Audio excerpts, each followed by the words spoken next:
முறையாக அனுமதி வாங்கவில்லைன்னு காவல்துறை சொல்கிறாங்க. ஆனால் எல்லா ஃப்ளக்ஸ் போர்டுக்கு அனுமதி வாங்கியிருக்காங்களான்னா இல்லை. ஆனால் காவல்துறைக்கு வந்து இந்த தன்னிச்சையான அதிகாரம் யார் கொடுத்துருக்கான்னு தெரியல. நடப்பது திராவிட மாடல் அரசு. அவங்க ஒரு இணக்கத்தை தான் உருவாக்குறாங்க. அம்பேத்கர் அவர்கள் இந்த நாட்டின் அரசியலமைப்பு சட்டத்தை உருவாக்கி தந்தார். முத்துராமலிங்க தேவர் அவர்கள் இந்த நாட்டில் அரசியலமைப்பு சட்டம் உருவாவதற்காக விடுதலைக்கு போரிட்ட தலைவர். ரெண்டாவது சொன்னா முரண் இருக்கு. தொடரும் சமூகம் சேர்ந்து தானே பேட்டி கொடுக்குறாங்க. குலத்து சமூகம் சேர்ந்து தான் பேட்டி கொடுக்குறாங்க. பட்டியல் உறுப்பினர் அதில் இருக்கிறாங்க, இணக்கமா இருக்கிறாங்க, சகோதரத்துவம் இருக்கிறாங்க. ஏன் சமூக நல்லிணக்கத்தை தடுக்கிறதுக்கு காவல்துறை யார் இருக்கா? இதுல சங்கி இருக்கு, சங்கி வேலை இருக்கு.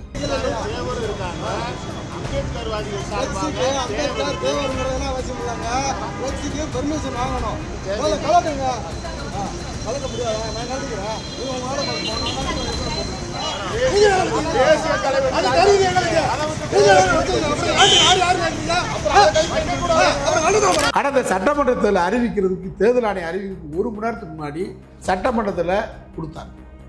எந்த அடிப்படையில் கொடுத்தாரு? அப்ப அவர் மத்தியில் அவருடைய எண்ணத்தில் ஒரு வஞ்சகர், நவீன தீண்டாமையாக முக்குலத்துறை அவர் கருதுகிறார். இதனுடைய பகிரங்கமான குற்றச்சாட்டு. தேவர் நினைவிடத்துக்கு மட்டும் வந்துட்டு நான் முக்குலத்தூர் வாக்குகளை பெற்று வேண்டு வியாபாரத்துக்காக வரத முக்குலத்தூர் மக்கள் ஏற்றுக்கிறாங்க.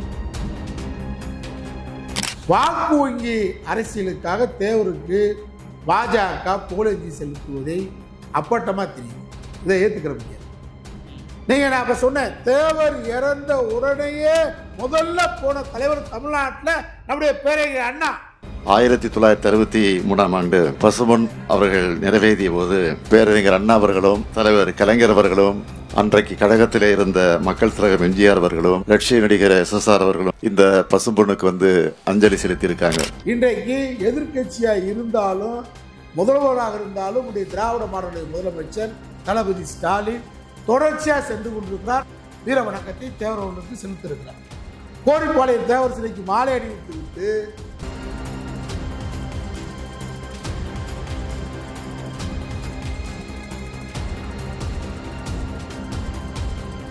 பசும்பொன் முத்துராமலிங்க தேவர் திருமகனாருடைய நினைவிடத்தில் இன்னைக்கு எங்களுடைய மரியாதையை செலுத்தி இருக்கிறோம்.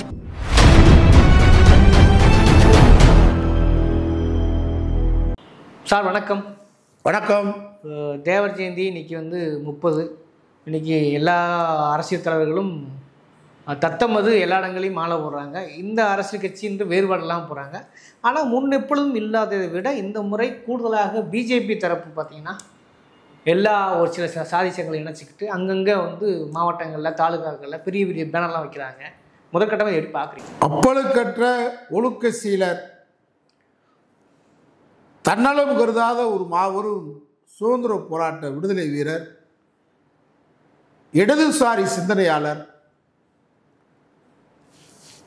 பத்திரமாத்து தங்கம், பசும்பொன் சிங்கம் நம்முடைய பசும்பொன் முத்துராமலிங்க தேவர் அவர்களுக்கு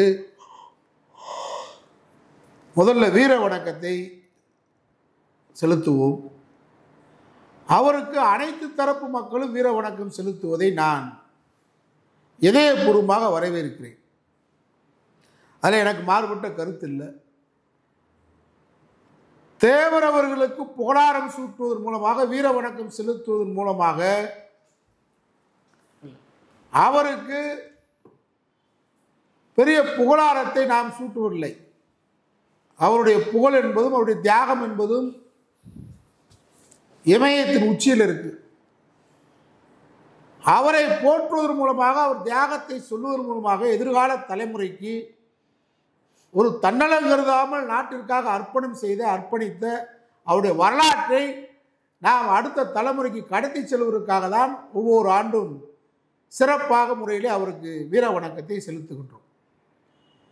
அந்த வகையில் நாம் கடந்த கால வரலாறையும் நிகழ்கால வரலாறையும் ஒப்பிட்டு பார்க்கணும்.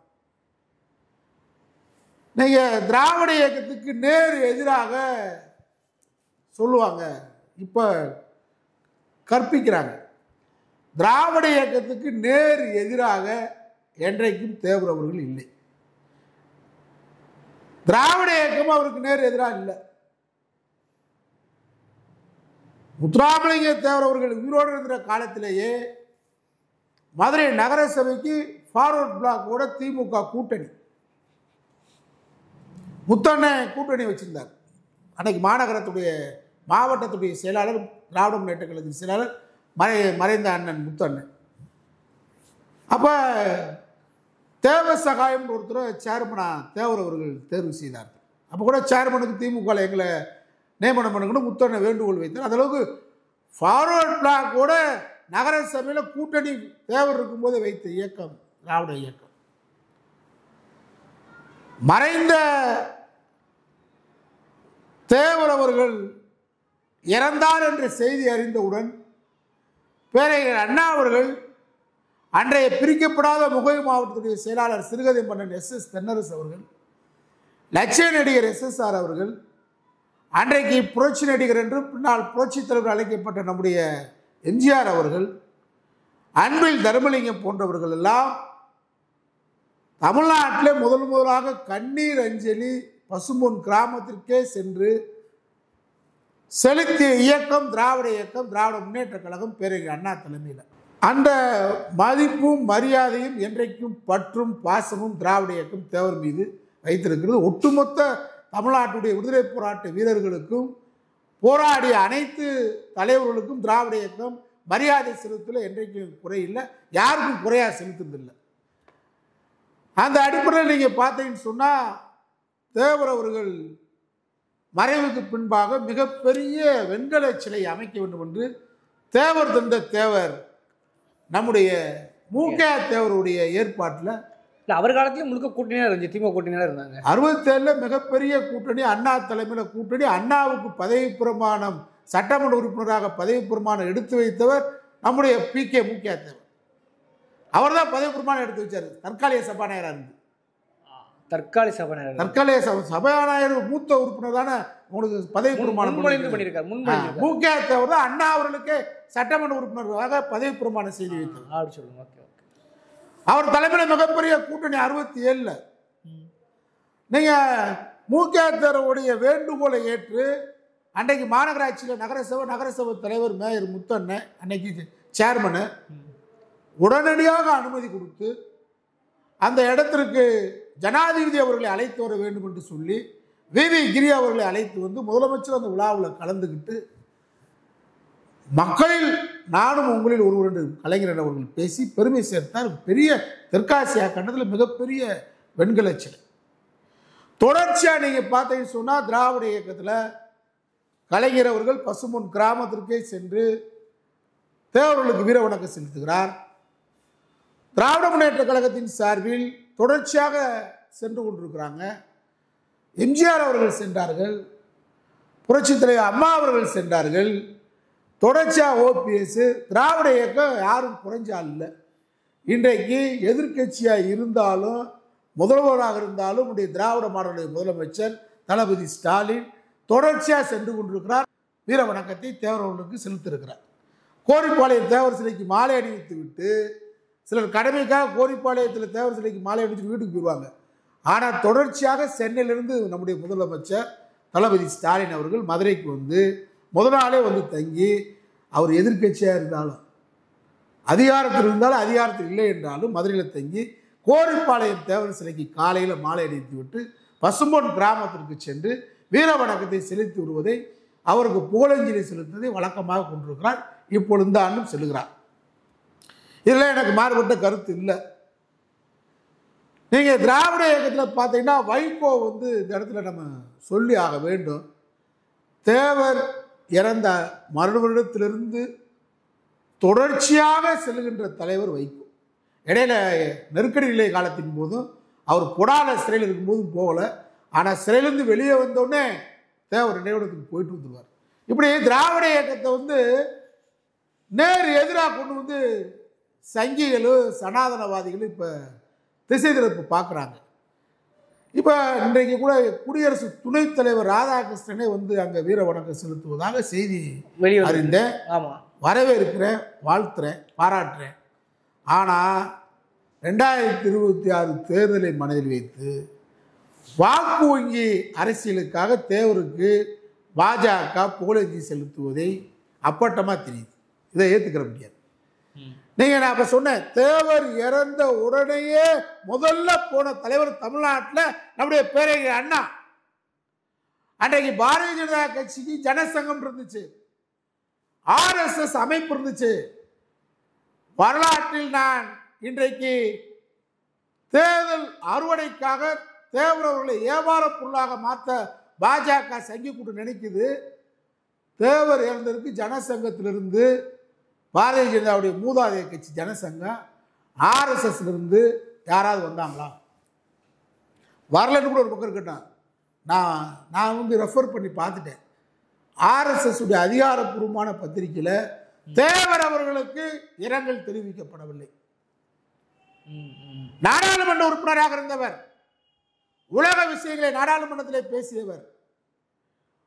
RSSல இருந்து யாரும் வரல, யாரும் இரங்கல் தெரிவிக்கல. பாரதிய ஜனதாவுடைய மூதாதையர் ஜனசங்க கட்சி, அதிலிருந்து யாரும் வரல.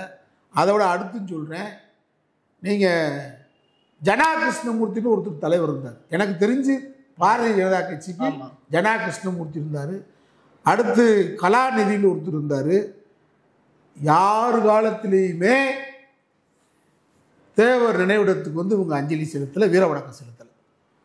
பொன் ராதாகிருஷ்ணன் அதிகாரத்தில் இருக்கும் போதும் இல்லாத போதும் அங்கே வருகின்ற தலைவர். பாரதிய ஜனதா விதிவிலக்கா நான் வரலாறா பதிவு பண்ணுவேன்.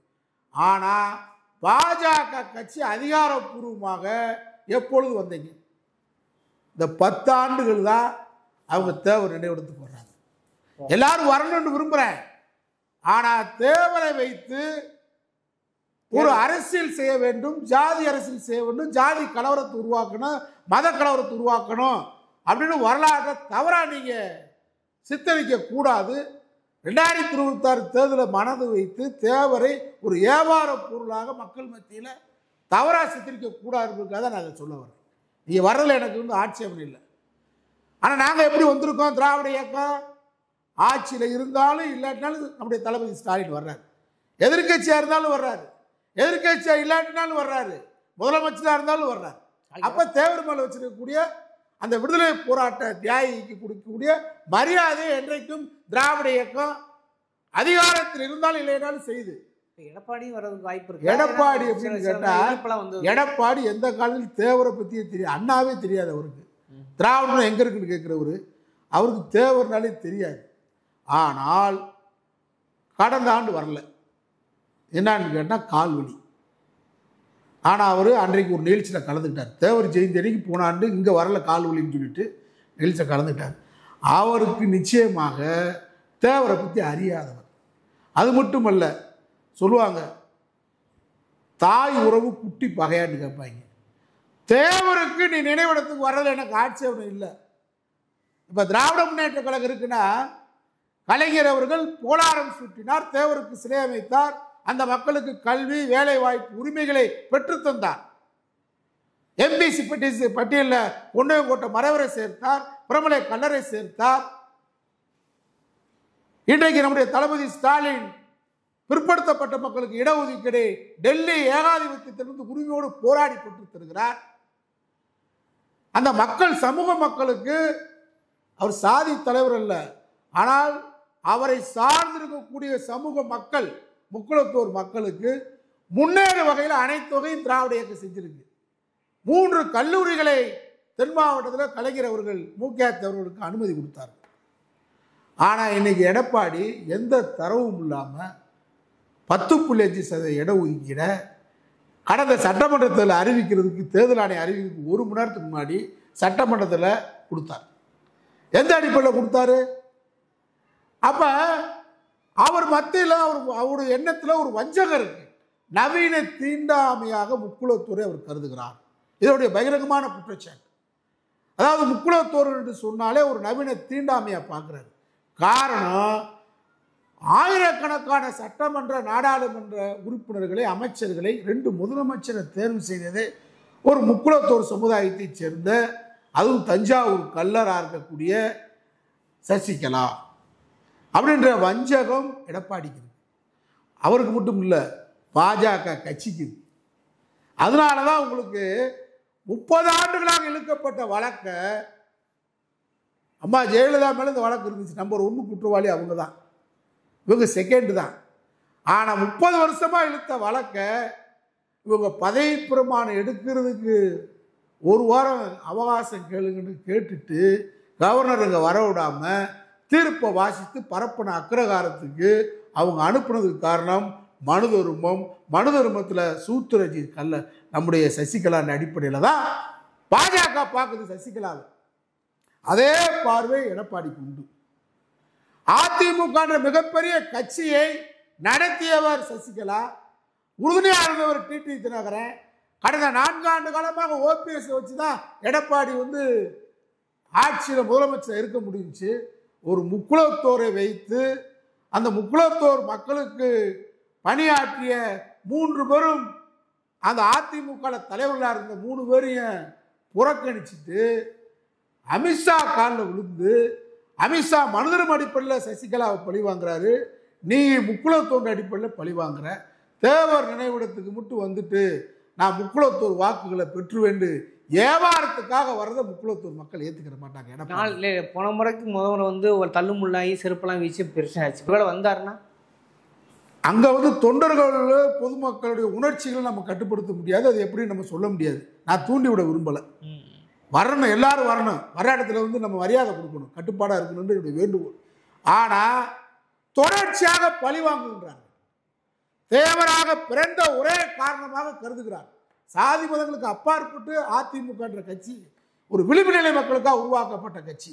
ஆனால் இவருடைய பார்வை இது ஒரு தேவர் கட்சியாக அம்மா காலத்தில் இவங்க நடத்தினாங்க நம்மள. ஆனால் இவரை முதலமைச்சராக்குனது சென்னமா தான்.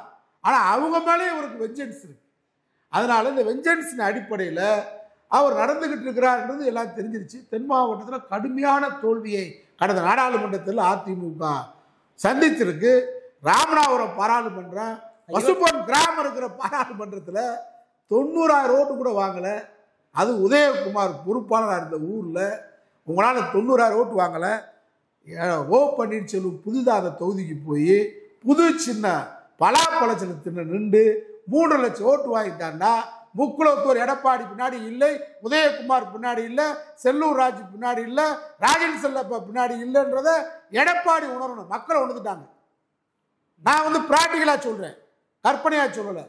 மதுரை கோட்டை, எம்ஜிஆர் மதுரை மேற்கு தூளை வெற்றி பெற்ற இடம். மதுரை கோட்டையில யாருக்குன்னே தெரியாத சீனிவாச 2வது இடம். ஒரு முக்குளத்தோர் வேட்பாளர் டாக்டர் சரவணன் நீங்க போடுறீங்க, 3வது இடத்துக்கு போறீங்கன்னா முக்குளத்தோர் வாக்கு வங்கி அதிமுக இல்லையில எடப்பாடியை புறக்கணிக்கிறார்கள். 26 எதிரொலிக்குமா? 26 இதை விட கூடுதலாக எதிரொலிக்க போகுது. தேனியில டிடிவி தினகரன் 4 லட்சம் ஓட்டு வாங்குறாரு. அங்கே உதயகுமார் பொறுப்புல 1 லட்சம் ஓட்டு கூட வாங்கல. அம்மா வெற்றி பெற்ற இடம் ஆண்டிபட்டி போடி, எம்ஜிஆர் வெற்றி பெற்ற இடம் ஆண்டிபட்டி. அதிமுக கோட்டை என்ன ஆச்சு? ஓட்ட விழுந்து போச்சு. தெற்கு சீமையில இன்றைக்கு தென்பாண்டி மண்டலத்தில் டெப்பு காலி, கன்னியாகுமரியில் 4வது இடம், திருநெல்வேலியில 4வது இடம், தூத்துக்குடியில் அதிமுக காணா. காரணம் என்ன? இன்னும் நீங்க பழி வாங்குறீங்க, பழிவாங்க உணர்வு இருக்கு. முக்குளத்தோரப்புற பழி வாங்குறீங்க. இது ஒரு சாதி கட்சியாக கொண்டு போயிட்டீங்க, மத கட்சியாக பாஜக கொண்டு போயிருக்கு.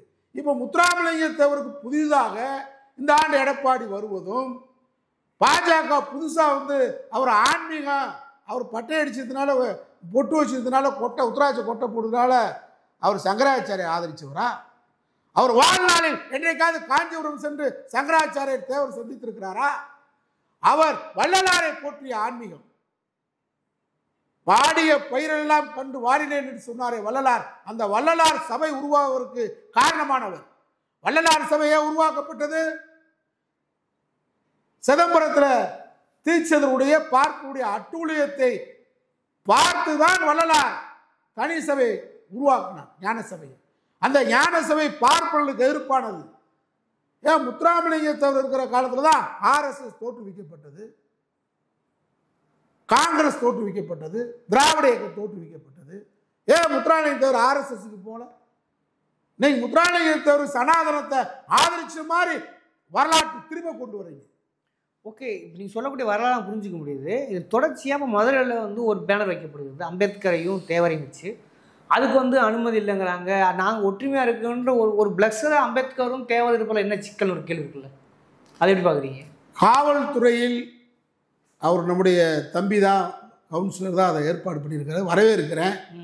அந்த இணக்கத்தை, நல்லிணக்கம், சமூக நல்லிணக்கம் வரும், வர வேண்டியது கட்டாயம், வரலாற்று நிர்பந்தம். அதை யாரும் தடுக்க முடியாது எதிர்காலத்தில். ஆனால் முறையாக அனுமதி வாங்கவில்லை என்று காவல்துறை சொல்கிறாங்க. ஆனால் எல்லா ஃப்ளக்ஸ் போர்டுக்கு அனுமதி வாங்கியிருக்காங்களான்னா இல்லை. அதில் காவல்துறைக்கு வந்து இந்த தன்னிச்சையான அதிகாரம் யார் கொடுத்துருக்கான்னு தெரியல. நடப்பது திராவிட மாடல் அரசு. அவங்க ஒரு இணக்கத்தை தான் உருவாக்குறாங்க.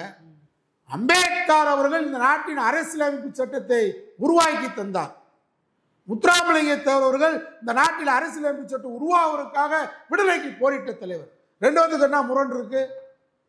இவர் அடக்கப்பட்ட மக்களுடைய விடுதலைக்காக போராடிய தலைவர் தேவர் அவர்கள். அம்பேத்கர் அவர்களும் அடக்கப்பட்ட மக்களுடைய விடுதலைக்காக போராடியவர். அவரும் காங்கிரசிலிருந்து வெளியேறினார். தேவரும் காங்கிரசிலிருந்து வெளியேறினார். பெரியாரும் காங்கிரசிலிருந்து வெளியேறினார். அனைவரும் காங்கிரசிலிருந்து முரண்பட்டிருக்காங்க. அப்போ அவங்க நோக்கம் என்ன? 3 வரை நோக்கம், இந்த நாட்டில் ஆண்டான் அடிமை இல்லை, அனைவரும் சமம், அனைவருக்கும் அனைத்தும் கிடைக்க வேண்டும். ஆனால் அவங்க 2 பேரும் படமும் இணைகிறது காலத்தின் கட்டாயம். அதை யாரும் இனிமேல் தடுக்க முடியாது. வெள்ளம் போட்டும் தடுக்க முடியாது, நெருப்பூச்சும் தடுக்க முடியாது. ஆனால் காவல்துறையில் பரிசீலனை பண்ணியிருக்கணும். எல்லா புலசுக்கும் அனுமதி ஒன்றும் கொடுக்கல. அவங்க ஆர்வத்தில் செய்கிறாங்கன்னா இதில் யார் தடுக்கிறது? சில சங்கியல், காவல்துறையிலும் சில சங்கியல் ஊடுருவல் இருக்கு. யார் அதிகாரப்பூர்வமாக அதை எதிர்த்தது யார் சொல்ல முடியுமா? காவல்துறை. ஆனால் எதிர்காலத்தில் தொடரும். முக்குளத்து சமூகம் சேர்ந்து தானே பேட்டி கொடுக்குறாங்க. முக்குளத்து சமூகம் சேர்ந்து தான் பேட்டி கொடுக்குறாங்க. பட்டியல் உறுப்பினர் அதில் இருக்கிறாங்க, இணக்கமாக இருக்கிறாங்க, சகோதரத்துவம் இருக்கிறாங்க. ஏன் சமூக நல்லிணக்கத்தை தடுக்கிறதுக்கு காவல்துறையில் யார் இருக்கா? இதில் சங்கி இருக்கு, சங்கி வேலை இருக்கு. அதனால் எதிர்காலத்தில் தடுக்க முடியாது. முத்துராமலிங்க தேவருடைய வரலாறை யாரும் தடுக்கவும் முடியாது, மறைக்கவும் முடியாது. நேதாஜி அவருடைய அந்த ஃபார்வர்ட் பிளாக் இயக்கத்தை தெற்கு சீமையில் வளர்த்தவர் தேவர். ஒரு பெரிய ஒரு சின்ன வரலாறு மட்டும் சொல்லி முடிச்சுக்கிறேன். 2ஆம் உலகப் போரின் போது நம்முடைய இந்தியாவிற்கு விடுதலை பெற வேண்டும் என்று படைகளை திரட்டி வெளிநாட்டிலிருந்து காபூல் வழியாக, அஸ்ஸாம் வழியாக வந்தவர் தான் நம்முடைய நேதாஜி. அந்த நேதாஜி படைக்கு தெற்கு சீமையிலிருந்து அந்த படைக்கு ஆள் சேர்த்தவர் தேவர். இன்னைக்கு பொன் ராதாகிருஷ்ணன் யார் வேணாலும் போயிட்டு வாங்க, ஆனால் அவரை வந்து நீங்கள் சனாதனவாதியாக மாற்ற முடியாது. ஏண்டா நேதாஜி படையை வெளியேற்ற வேண்டும், ஆங்கில படைக்கு உறுதியாக இந்துக்கள் சேர வேண்டும், இந்துக்கள் படையே சேருங்கள். நேதாஜி படைக்கு எதிராக, தேவர் படைக்கு எதிராக இந்துக்கள் படையை சேருங்கள் என்று இவர்கள் 2 பேரும் படைக்கு எதிராக ஆள் சேர்த்தது RSS, சாவார்கார். இதை எப்படி வரலாறு மறைக்க முடியும் நீங்க? அதனால வரலாறை மறைக்க முடியாது. வரலாறு பேசும். வரலாறு தமிழகத்தில் எதிர்காலத்தில் சமூக மத நல்லிணக்கத்தை உருவாக்கும். நன்றி சார். நன்றி.